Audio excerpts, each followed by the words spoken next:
Install your progressive web application as a standalone app on iOS, Android, and desktop.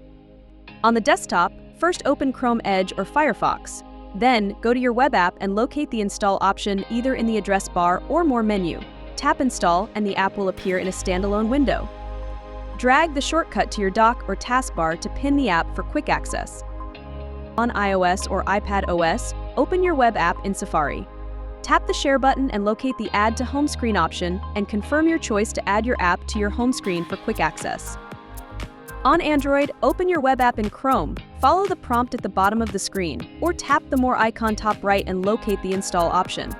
Then, press Install and the app will appear on your smartphone menu. Your progressive web app supports push notifications. Make sure to permit push notifications to receive updates from the app.